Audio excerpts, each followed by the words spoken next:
ခန္ဓာတုတ်ပရိတ်ပါဠိတော်ကိုနာယူကြည်ညိုကြဟုတ်သဗ္ဗာတိဝိတာဇာတိနံဒိဗ္ဗမန္တာကထံဝိယ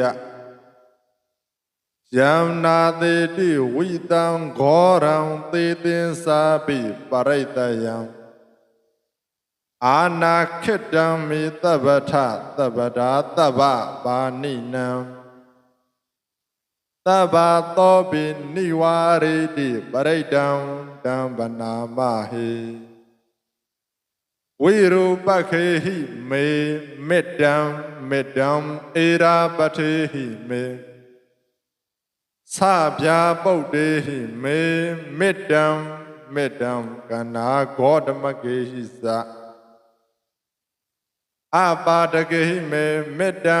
မေတ္တံဒိပါဒကေဟိမေစတုပတေဟိမေမေတ္တံမေတ္တံဘဟုပတေဟိမေ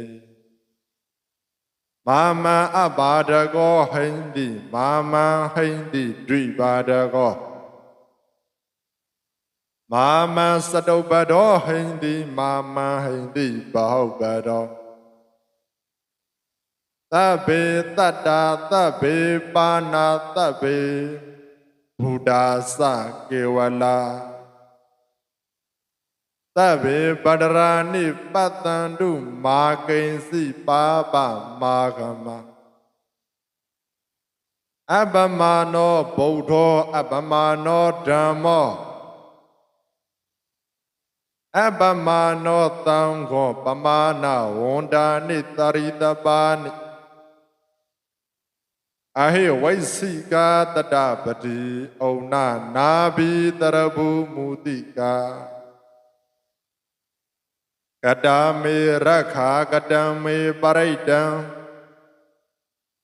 ပတိကမန္တုဘူတာနိသောဟံနမောဘဂဝတောနမောတတ္တနံသမ္မာသမ္ဗုဒ္ဓနံခန္ဓာတုတ်တံနိဋ္ဌိတံဧခန္ဓာတုတ်ပရိတ်ပါဠိတော်ကိုရွတ်ဆိုပူဇော်ရသည့်ကောင်းမှု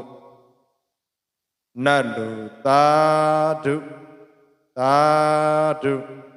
သာဓုခေါ်စေတော်